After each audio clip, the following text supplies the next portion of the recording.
Well, we're live. I don't see anybody in the chat room yet, but we're live. I'll just wait a few seconds before I go into my spiel here that I have typed up that I'd talk about. So, oh, there we go. I forgot to cut that off. There we go. I've been doing that last couple of weeks. I've done that correctly. And there you go. I slip again. So,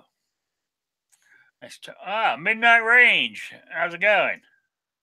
Good to see you. All right, we got one in the house anyway, so that's good. Well, I say one in the house. I mean, there could be more unless they type. You don't know they're there. So anyway, it's good to see you. Anyway, let me start my spiel and get going. Welcome from behind enemy lines to Rick's Life as I See It, a 1-hour talk show about guns, politics, and anything that crosses my mind. Also, I answer questions from you, the listener. You can ask it in the chat or send me an email at rickslifeasiseeit@gmail.com. Also, all shows are uploaded or downloaded, however you want to use it, as audio files to Podbean, Stitcher, and iTunes, normally within 24 hours of this show ending. Hey, Patriot, good to see you. Oh, and I forgot to do my whatchamacallit. I had it all planned earlier. Let me see if I can find it. My lower third. I had my lower third all worked out. Okay.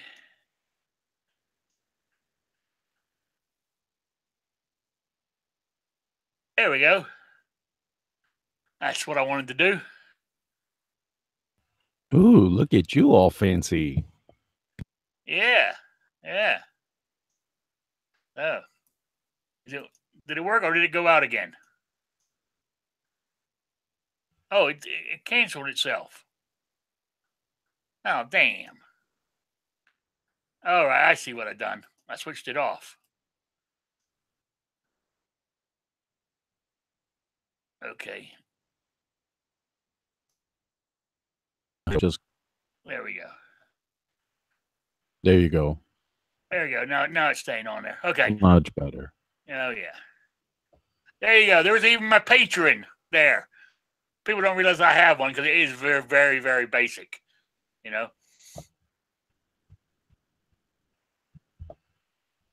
Oh, you go to on the side of the Hangouts. It's in the Hangout toolbox. You click on that and it will take you there. But it only works if you're on camera.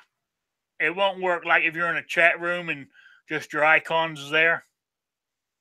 So it only works if you're on camera. But that's how you do it. You can even choose the color of your line here. I chose blue because I'm patriotic. I wish they had a sort of like a red, white, and blue banner, but they don't. Oh, that would be very cool. But there we go. All right. So I don't know who else is in the room, but I'm going to start anyway. Good show last week. The first thing I wrote down, I didn't start writing stuff down until late in the week because I was wasn't feeling it this week. Just wasn't feeling it. Nothing seemed to, everything was so negative and everything else, and everything still is so negative. But I started with, what's his name? That illegal immigrant that killed what was her name? Stein, that girl. And what's he doing? Taking the government to court for claiming double jeopardy because, right. Or he's taking the court to sue him or do something because he says he's being tried for a felony with a handgun. No, he wasn't. He was tried for second-degree murder and first-degree murder. Nothing to do with the gun. And what was the other? And I think he was fighting deportation or something. Screw it. I mean, the guy should be in jail. Well, yeah, we all know that. Unfortunately, in the legal system, you go high knowing you'll get lower. The problem in his case is they went too high and they knew he was going to, they were basically allowing him to get away with murder because they brought charges that were too severe. So they basically wanted this murderer out on the street. And that's what happens when you get Democrats and liberals in politics. You get rapists and murderers out free on the streets. Absolutely. You're right. I mean, that was the politically motivated trial I've ever seen one in my life. You know? So I think at the minimum he should be deported again. I agree. Have you heard the latest news in California? Calaveras 32 Special posted it. They now have an illegal alien in office. Oh, yes. I got that. I was going to mention that too. I did have that written down here as well. Yeah. Now, can you believe that shit? Now, from what I could check, I don't know how good these sources are on the internet here. Is, of course, she came in as a child of 14 to two illegal immigrants. But to me, that's still, I mean, just because she came in at 14, she's still illegal. That's correct. Have a green card to get in here. That's correct. And if she still hasn't got one, she's still illegal. I mean, if you're going to wait that long, then you really don't care about the law of the land. Well, and the stupid thing is, she's a lawyer. Yeah, how did she become a lawyer? She's not even legal. What college would even accept you without having that basic green card? I mean, come on. No, that's the truth, Midnight. Look it up. An illegal immigrant holds a state office, right? Position. That's correct. I believe so. In California, she went to college, became a lawyer. Now she's into politics in state capital of California. Can you believe that shit? But she never went through the process that everybody else is going through, waiting and spending the money like they should be. Yeah. To become an actual U.S. citizen. My question is, why didn't they apply years ago? Because they don't care about the system and the way. Because they knew if they applied, they're going to say, "What in the hell are you doing here anyway?" and then kick their asses back. No, there's a time limit for it, I believe, or at least there should be. If you're here long enough and you want to stay, you need to go through the process. You need to get back in the back of the line like everybody else who's doing it correctly. Fill out the paperwork, go through the interview process, pay whatever fees you have to pay because that's your responsibility if you truly care about being an American citizen. And just take a number. But these people don't care about the system. They don't follow the rules, apparently, as we saw in that article where California is just appointing just anybody. They don't give a damn. And that goes to their lack of character and their lack of morals in respecting the law of the land that you're in. And that's the kind of politics those Democrats and the people on the left are playing. And yeah, and unfortunately, you get states like California. And unfortunately, California is the land of Hollywood and everything else, and people look up to actors and actresses and all that, and they think what they say means something. I mean, don't get me wrong, I have my idols too, but hell, they still put their pants on one leg at a time like we do. Well, that's what they'd like us to think. Oh, yeah. Can you send Daniel a link for me there, John? Yeah, I'm doing it right now. Thanks. So, on its way, Dano. Yeah, so that's what's happening there in California. Amongst everything else they got going on. We ought to build a wall to keep California from spreading out our way. Well, you heard this whole thing with Nancy Pelosi now. We shouldn't build a wall because it's too high and it apparently doesn't match her outfits or something. I don't know, something silly. And got to mow. We would curb a lot. We don't need a wall. We just need to mow the grass along the border. Yeah, something Democrat and Hey, illogical and as I heard on the silly. radio last night, Yeah. right? Show me a city in decay, and I'll show you one that's been run by Democrats for years and years and years. Amen to that. You know? Hey, Dano, good to see you. Glad you can join. Yeah. Thanks for the link. Good afternoon, gentlemen. No problem. Good afternoon. Did you hear what we were talking about? Just briefly. The illegal immigrant, or she's been here since she was 14, is now a member of the state government in California. Yeah, I had one of the chats yesterday read part of an article on that issue, and that is just mind blowing to those of us that actually abide by the law, and the fact that you're paying using government money, which is, by the way, our money, your money, my money, our money, not their money, to pay a criminal to perform some said service instead of paying, I don't know, maybe any other American citizen for that same service. No, it's just insanity. It is. Hey, Philo. Hey, Early Watch. Oh, yeah. It is insanity. It totally is. I mean, as we were saying, we have. Of course, they're using her parents came here illegally and she was 14 when she came. I don't goddamn care if she was 6 months. If she came across the state line without the green card, she's illegal as well. Right. Now, granted, and they've mentioned it on a number of times that if you're here, go through the process correctly. They're not throwing them out. You know they're not going to throw them out because that's their voter base. Even though they don't give a damn about those people, those are still the fools that vote for them. Now, they had all this time to go and get into the process, fill out the paperwork, do your interviews like everybody else. So by not doing this, they basically are admitting that they don't give a damn. Yeah. What do you want to say, Danu? I was going to say, at the age she was when she came in, she lacks, at least in my mind, she lacks clear intent, which her parents did have clear intent. So there is a difference between the parents and the child at that point in time going backwards. I'm not making excuses. I'm just trying to state some other facts that have not necessarily been mentioned. Now, you guys did mention the time difference between when she was 14, technically a child, and where she is today. What is her current age, by the way? I am not sure. I think she's in her 30s or early 40s now.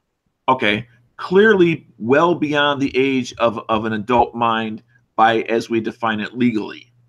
And you guys had covered that, I think, pretty darn well. And I think to use a phrase as far as where I think California and unfortunately some other states and some other local governments, that we are now letting the inmates run the asylum known as FUSA. Yeah. Hey, Gunpowder Beauty.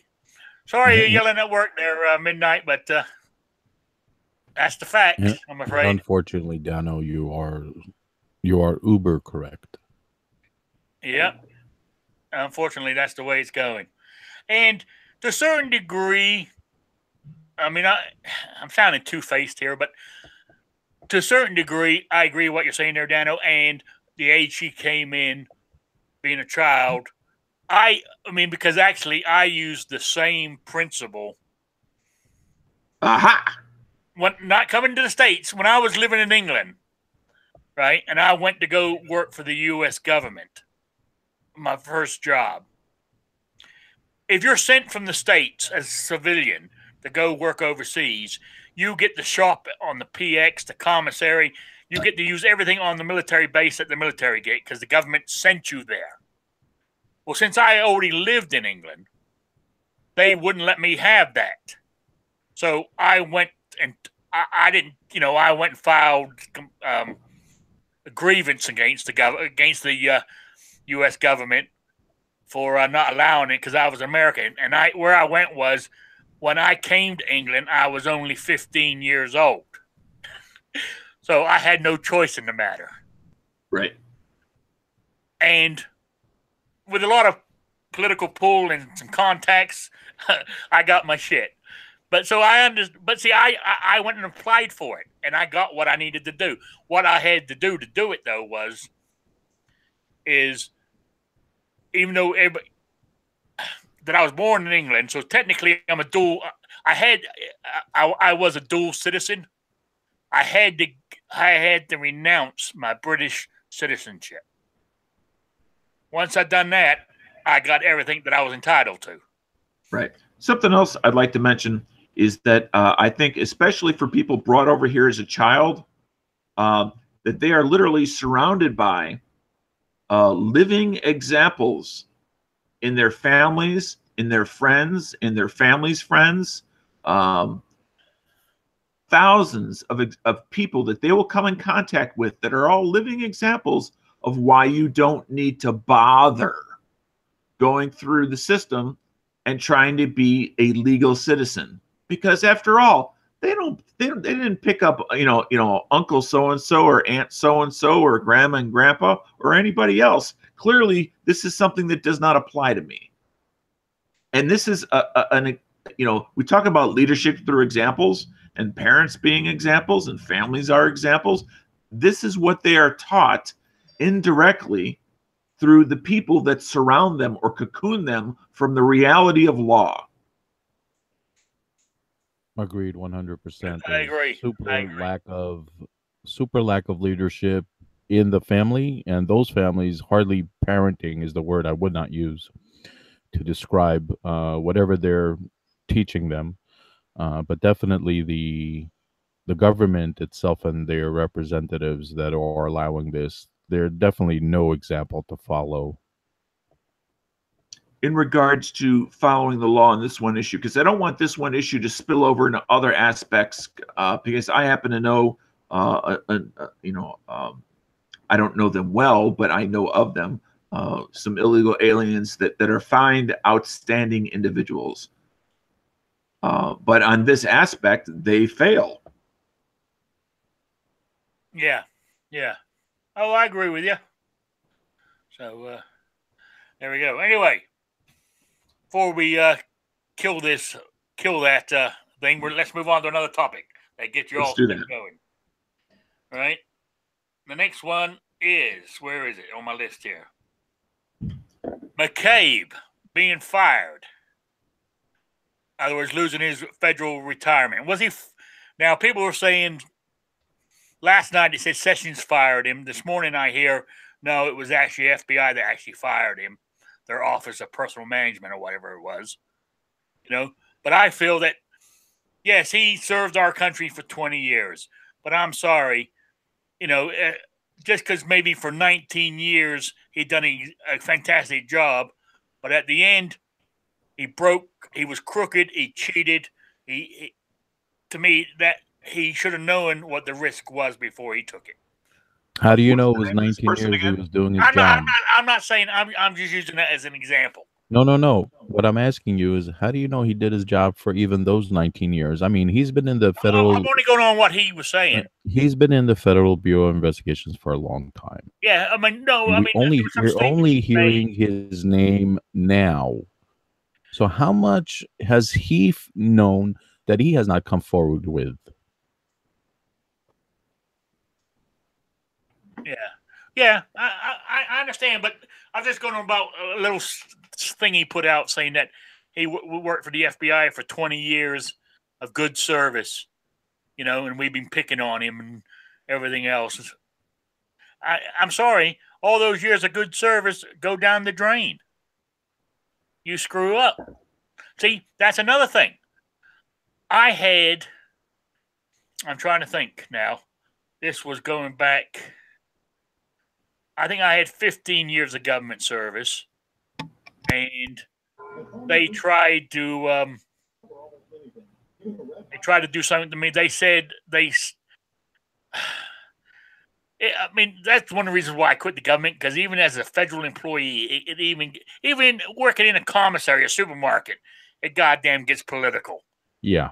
Right? Yes. I got this job working the commissary in Georgia and Atlanta. I was in Germany. They brought me over. Well, my assistant manager wanted the job, and he felt slighted, right, that he didn't get it. He gave me hell the whole time I was there. And during that point, anyway, what it was, one day I was out in the food court, and one of my meat cutters happened to be there, and I was buying a coffee. He ordered a coffee. I paid for it. No, I didn't pay. He paid for it because he was in front of me. That's right. He ordered a coffee. I ordered one. He said, I got it, and he paid for it. Well, next thing you know, a couple of weeks go by. Next thing you know, I get a thing sent down to me saying that I have accepted a bribe from. I could buy, because he was lower grade than me, I could buy him a coffee, but he couldn't buy me one because I was a higher grade, you know. And they tried to take me to court, and they done the in-house thing. They demoted me.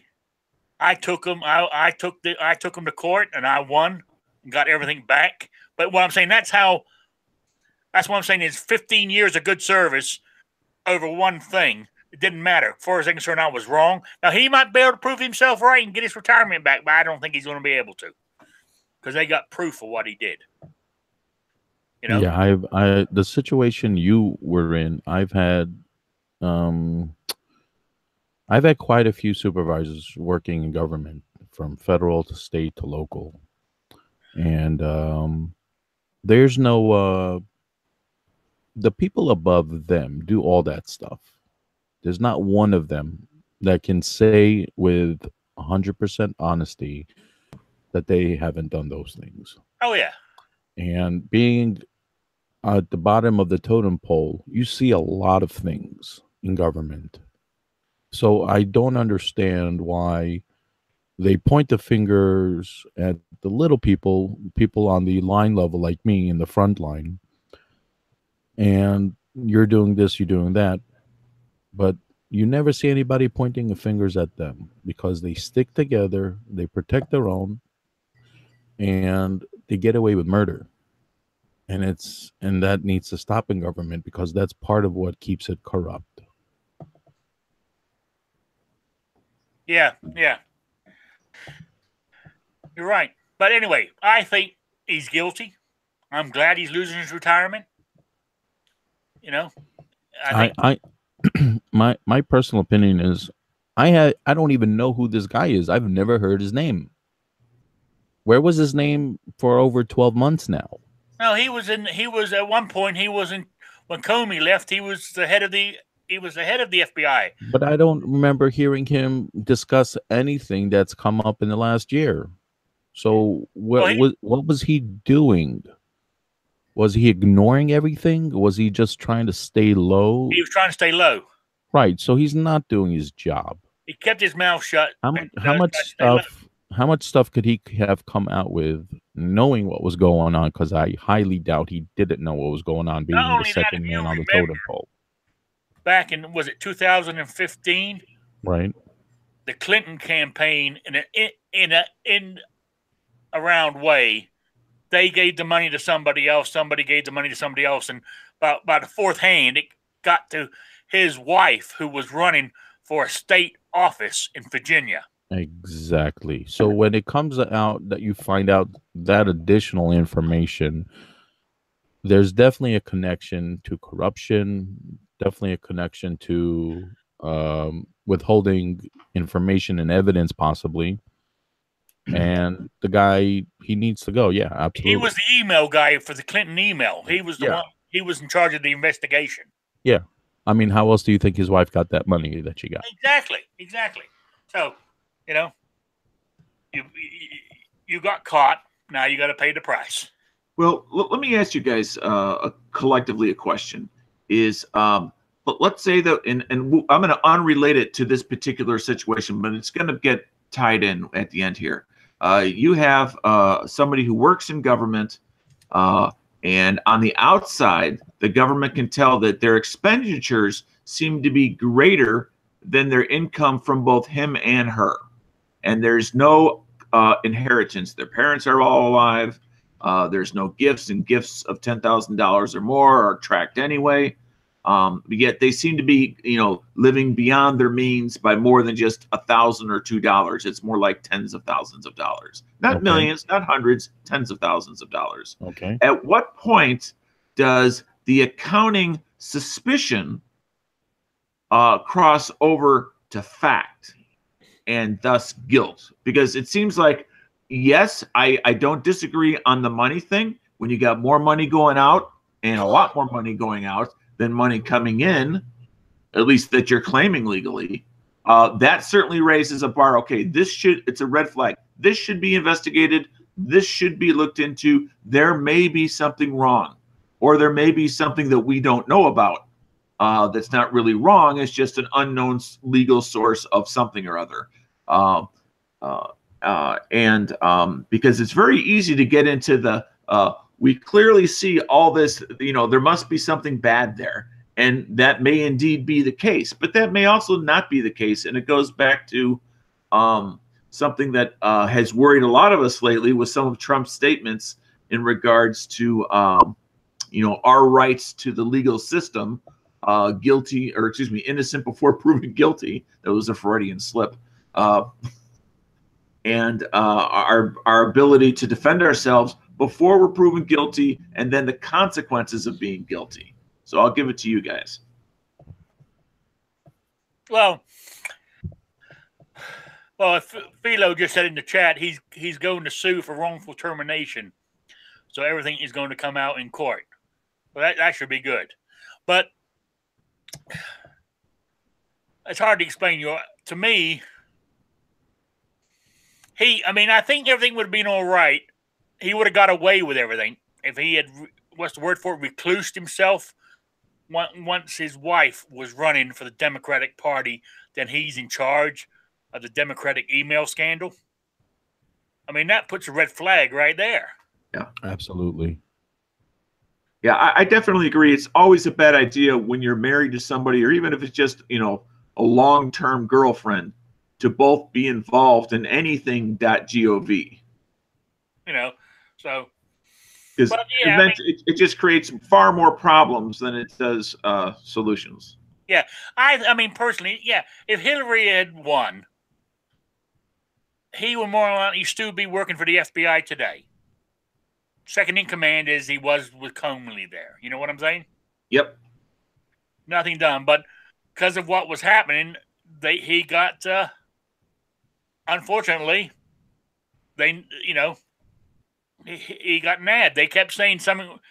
Unfortunately, normally as John said, it's normally the little guy that gets his ass whipped or fired, and the big guys just turn the other way and pretend nothing was wrong. They finally figured out it was the guys at the top doing the bad things, and the guys below had done everything right. So. That's another reason why a lot of the people, the low level workers in the FBI, were mad when this stuff came out, because look at their boss.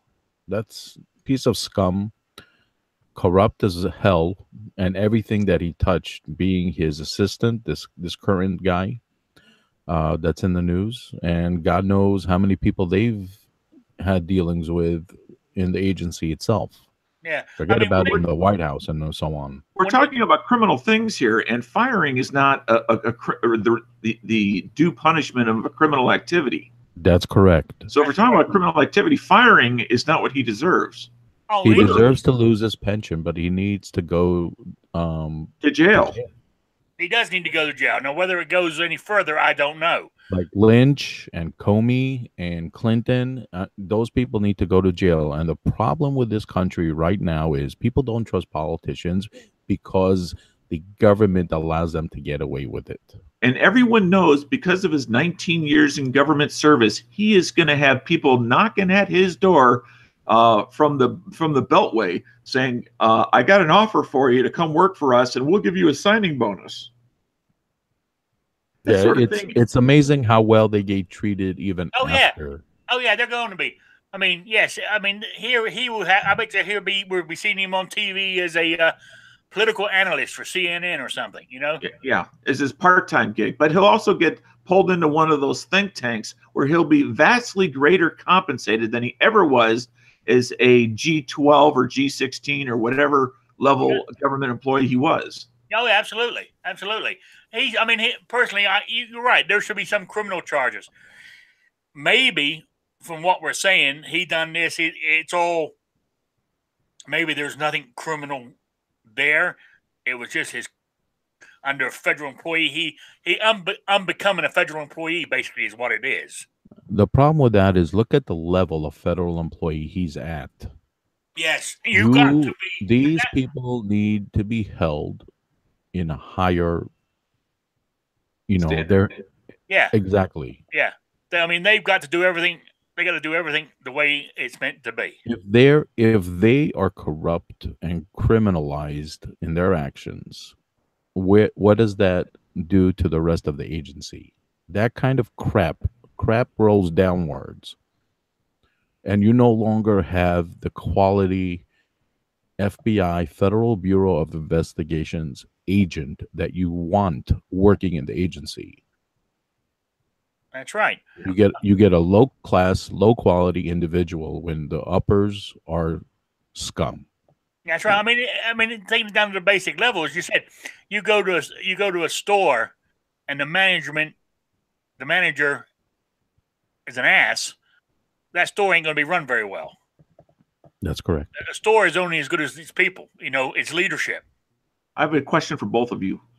Do you think that at this point, with only a couple people gone from the FBI, that it has going to be, and I'm going to use air quotes, cleaned out to where they can begin the rebuilding years? And it will take years once they're actually done cleaning it out, if they actually clean it.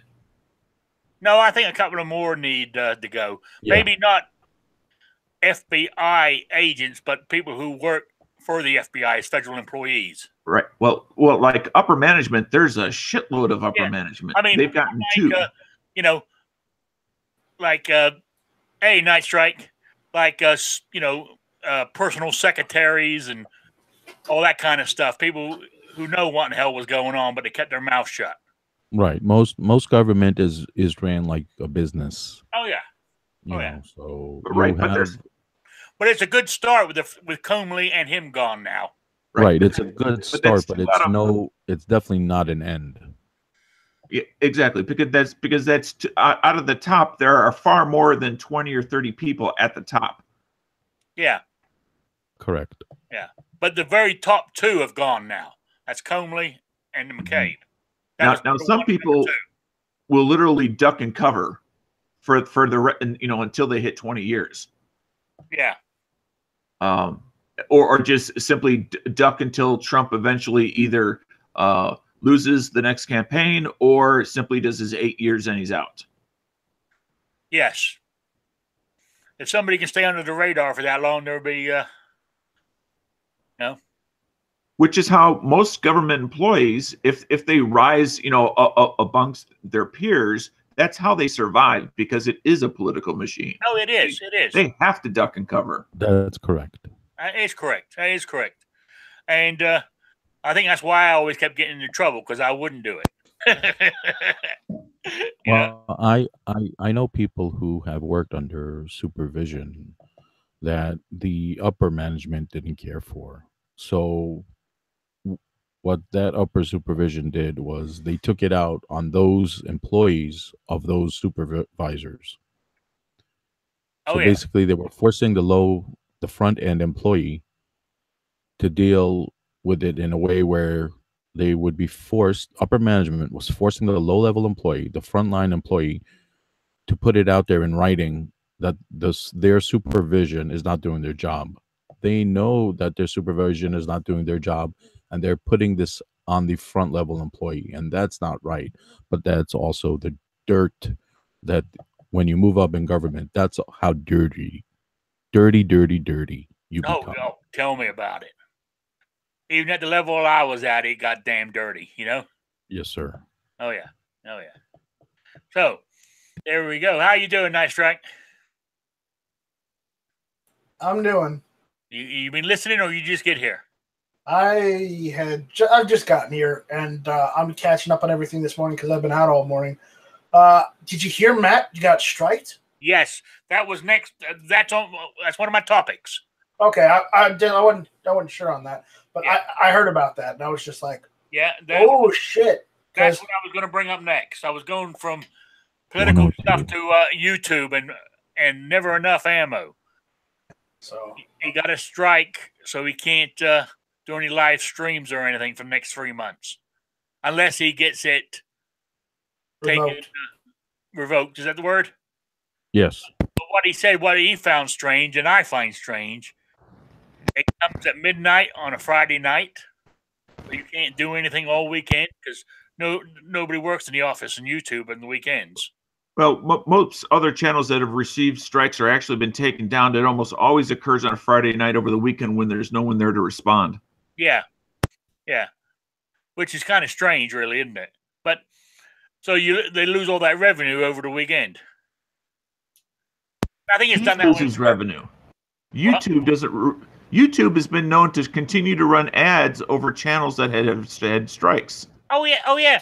I mean, there's like I'm trying to think whose channel it was who's got strikes. I mean, even some of your guys' channels, I'll put it on and I'll get an ad on it. I mean, Hank Strange Military Arms channel, just to name 2.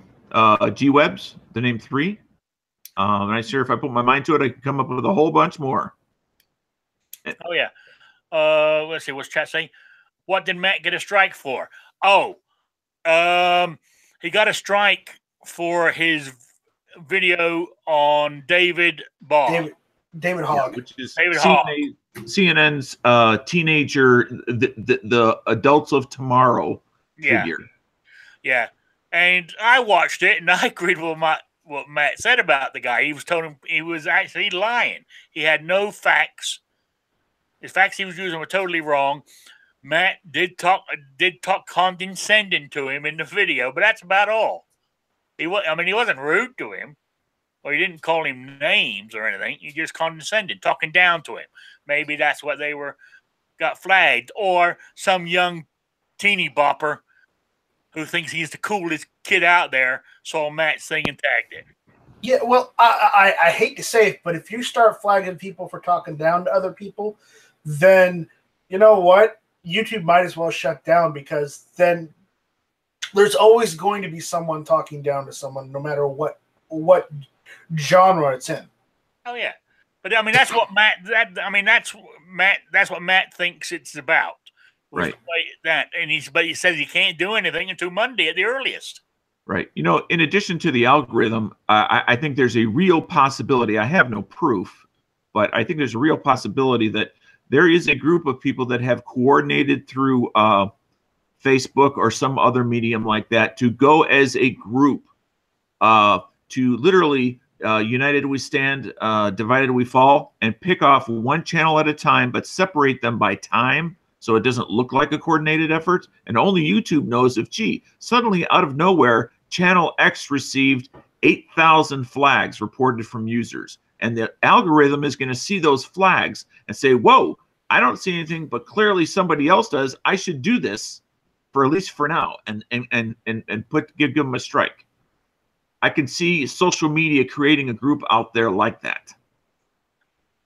Clover, never enough ammo shot himself in the foot on this one. You want to come on and explain that one, or put it down in chat? Yeah. I would definitely be interested if he has a different position on this. I would too. I mean, because normally 9 times out of 10, you're normally spot on. To me, anyway. Yeah. I mean, even I can send you a link. Yeah, is he logged on gun channels? Can you send him a link, John? John stepped away for a moment. I can send him a link. You want me to? He's not logged on gun channels, so somebody would need to have his email that they could send him one. I've got all of his emails. He's got about 5. Okay. They all go to the same place. Yeah. But yeah, even if Clover, you can just hop on for 10 minutes, just because I'd be interested in hearing your idea, and then you can go back off and do what you're doing. He says he's logged in now. All right, I'll run it over to him. Okay. Okay. There, he's got the link. So, Okay, I'll be here in a minute. the other aspect is something that I have heard from like Hank Strange, as well as a few other larger people out there with channels, is that if you're a member of some of these networks, and not all networks are created equal, is some of them will help you communicate with YouTube that you, even as a big channel, may not have direct access to. As well as a larger channel, you'll typically be assigned an actual person that you can call at YouTube. Yeah. Now, that doesn't necessarily mean that's their department and that's what they have authority over, but at least it's a human voice on the other end of the phone. Yeah, you're right there. Ah, Clover, good to see you. Hello, gentlemen. All right. Can you explain how he shot himself in the foot? Well, I mean, he was, we got David Hogg out there, hot button item, obviously a trending thing. And I don't know if Matt was looking at chasing a trend. We've all got different tactics in the way that we do our channel and stuff, right? So, there's nothing wrong with talking about a trending topic or taking advantage of that, to get views, to bring people in, whatever. So that aside, put that on a shelf somewhere. That's not really what we're talking about. But it does play a role in that all eyes are on that particular thing. And then the issue is, if you go in and look at policy, bullying and harassment and stuff like that is against community policy. It's not tolerated. So when you go in and you attack someone that hasn't even graduated high school, regardless of if they're right or if they're wrong, doesn't matter. The problem is they haven't graduated high school. They're viewed basically as a kid at this point. And you go and attack. There was name calling done in that video. There was some other stuff. I mean, it wasn't, don't get me wrong, it wasn't violent or anything like that. My point on it is that you've really got to watch your language, what you say, how you say it. And it's not that you can't make your point. It's that you got to be tactful in the way that you do it, because you're right. When you talk about, Dano was talking about these groups. I know several on Facebook with thousands of members each. And all it takes is one of those members happening across that. And they're smart. They know how to use these social media platforms. They know how to play these games. They know how to get your channel striked. They know what to look for to do it. They're not stupid. A lot of us, I'm sorry to say, are stupid. We don't take the time to read the policies. We don't take the time to understand the way the algorithms work. We don't take the time to do any of that mess. We just throw videos up there and, whatever happens, happens. And it's our First Amendment right. Yeah. It's not. But anyway. I know. But that's what we normally say. Yeah. And then when something like this happens, you go in and they see this and they go, them, like I said, the trolls or whatever, they see that and they go, we got him, and they go in and flag. Now, sometimes in the case of Mac, we've seen it. In the case of Hank Strange, we've seen it a couple of other ones. I think that with James Yeager, I think there was actually something there that violated policy. I think that's one of the reasons that, he started up another channel, that he didn't get his back. But in some cases, because they're not a part of our community and they don't really understand everything, especially when you get into the firearm videos that get flagged, okay? And this wasn't a firearm video, so this was easier for them to identify something that they could flag it on. And then when they flag it, the algorithm's going to hit it. Now, hopefully, I've sent Matt some information on, what I told him, hey, get with @Team YouTube on Twitter. See if they can do something, especially with his sub count. Maybe he can get some traction, get something going there and see what they can do. But I'm not optimistic, and I'm not optimistic because, he violated policy. He really did. And we got to be careful. We've got, like I said, we've got eyes on us. And sometimes they're gonna flag firearm videos and we can win those.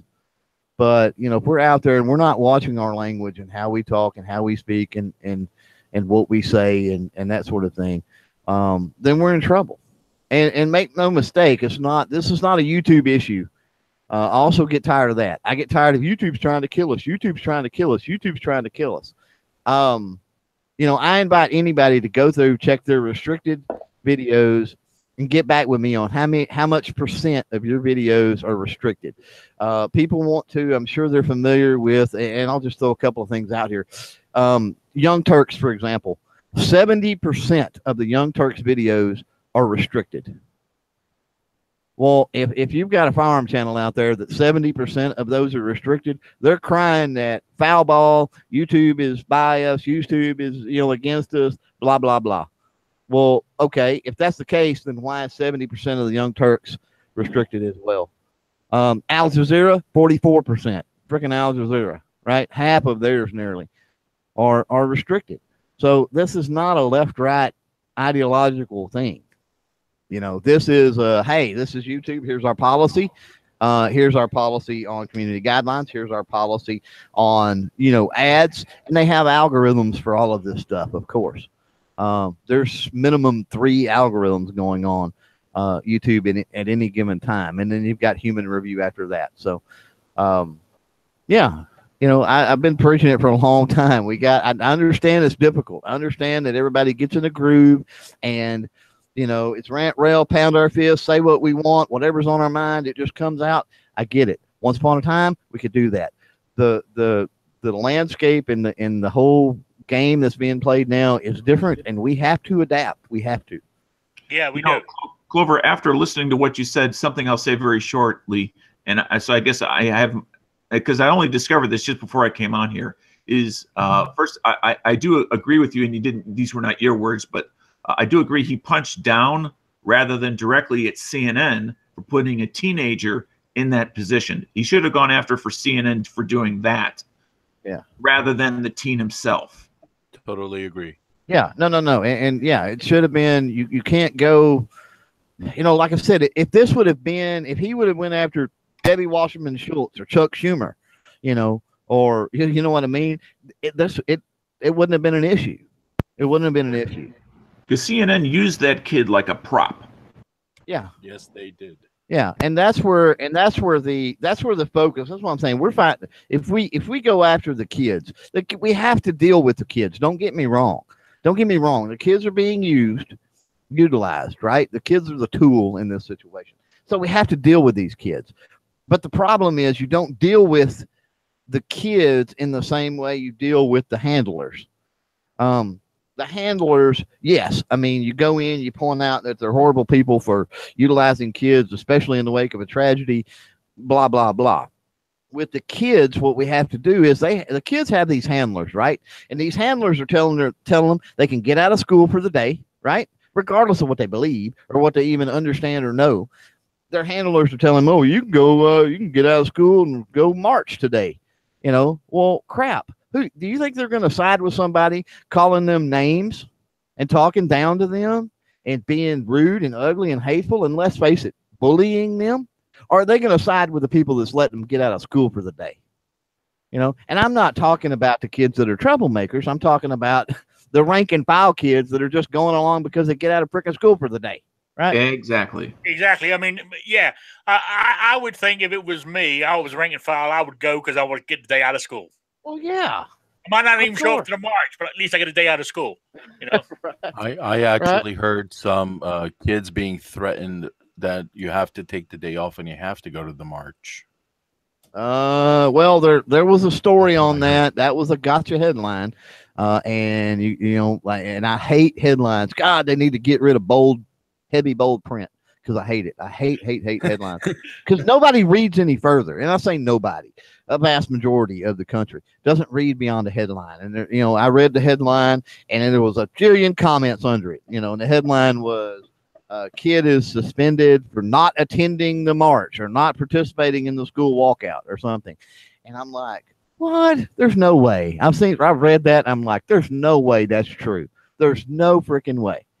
So I go in and I read it, and sure enough, the kids were given a choice.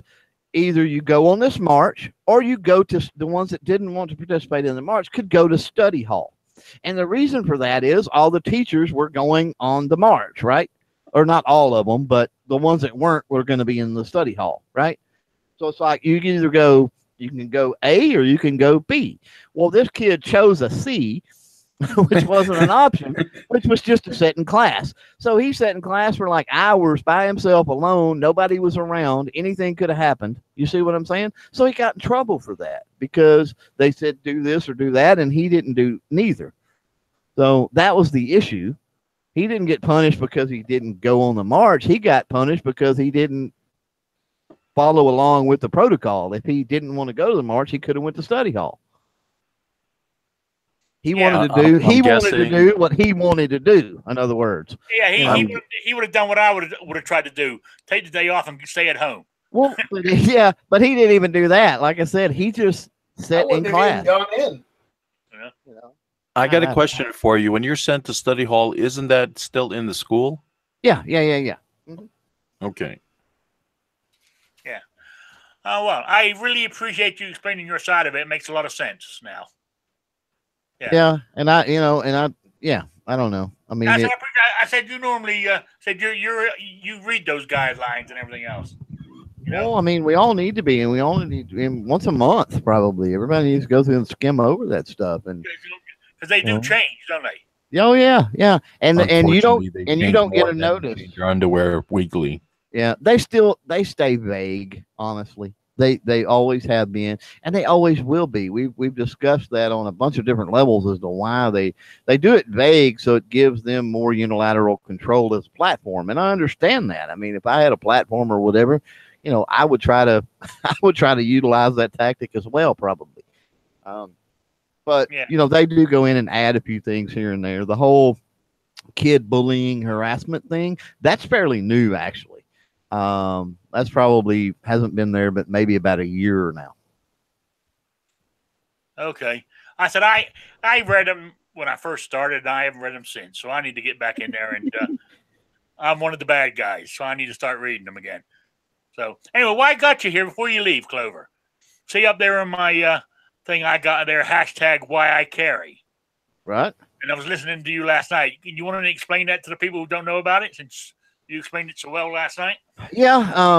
I don't know where it came down from, but #whyicarry is a social media event, social media movement.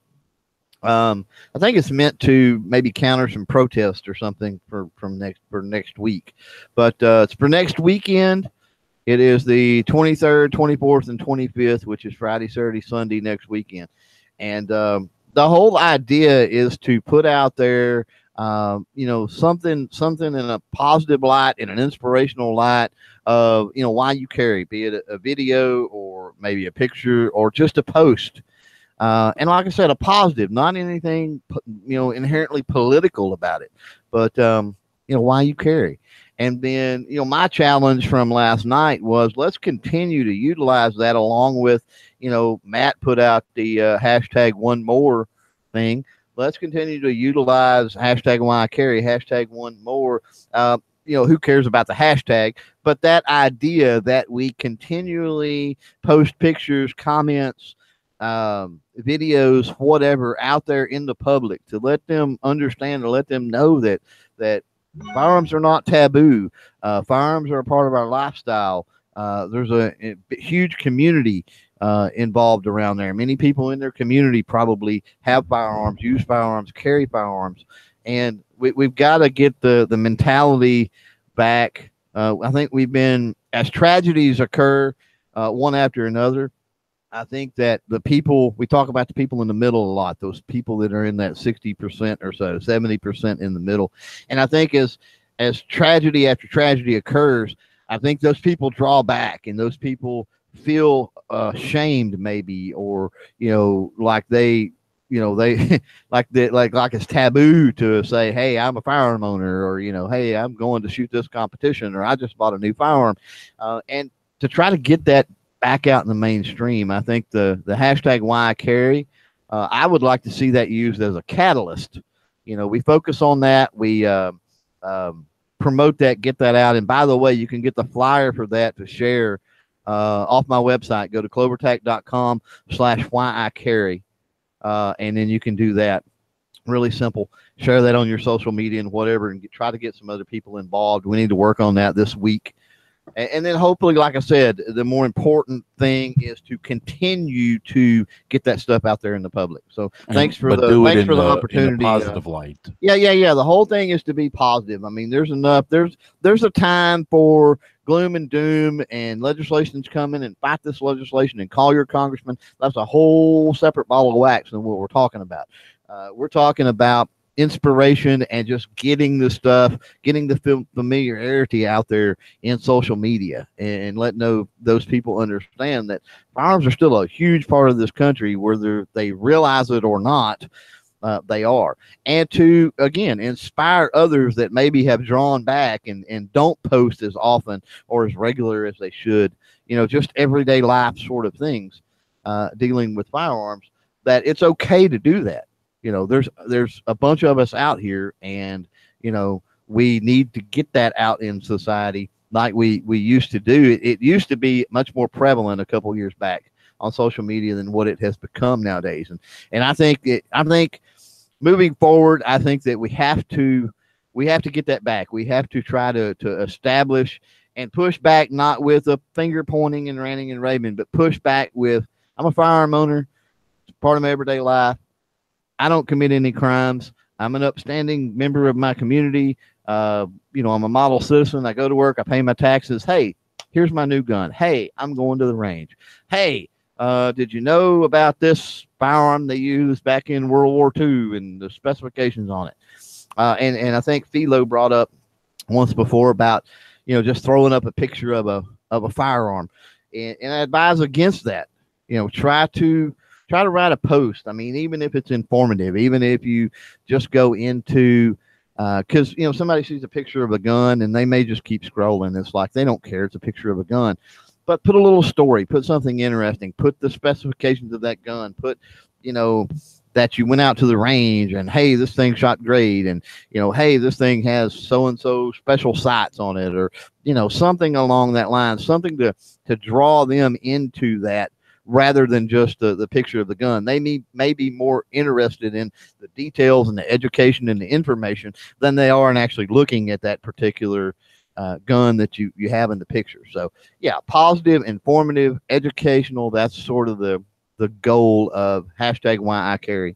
And then also, like I said, following that up with maybe continue to do Matt's #1more as well. Yep. All right. I appreciate that for you. I didn't mean to hijack your show there, Rick. No, you invited me. I asked you to speak on it. And I agree with you what you were saying there about people like up here, especially in Rhode Island. I mean, I wear hats that have gun stuff on them, and oh yeah, I talk about my guns freely and stuff. And there's so many people in this town that have guns. I wouldn't know, but they'll come up to me and go, "Yeah, I'm a gun owner too," but they say it quietly, like they don't want nobody else to hear them. Yeah, So I totally understand what you're saying there. Yeah, we've got to get, the thing is to inspire them to do the same. Yeah. Yes, you're right. I'm going to try to work on that. So I appreciate it. Anybody got anything else to say? Nice strike? Nope, he pretty much said what I have to say, more or less. Okay. Dano? Yep, I've had my piece. John? I think everybody pretty much covered this one topic at least. Okay, we're almost out of time now, but I haven't done my quiz yet. So, I'm going to do a real quick quiz, real easy answer. Got the gun patch here. Very cool. The good old Spotted Rick sticker. The Clover Tech Crew sticker. So, the question is, and where is it? This one's real easy. So you ready? What was the longest serving military shoulder weapon? Now we're talking. I'm not talking just the United States here. Oh. What was the longest serving military shoulder weapon?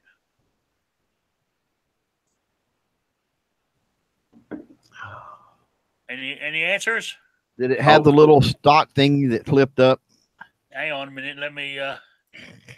What about the French label? No. Hang on.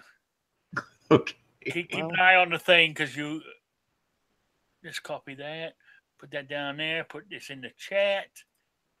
This is the answer I got. I don't think it's Oh, wow. Bazooka Joe, Patriot. That would make sense, though. I would not disagree with that answer. Yeah, and because it give you guys even more clues, it was in service for about a full century, from the early 1700s until 1815. No, it's not the Garand. It's not your Deuce.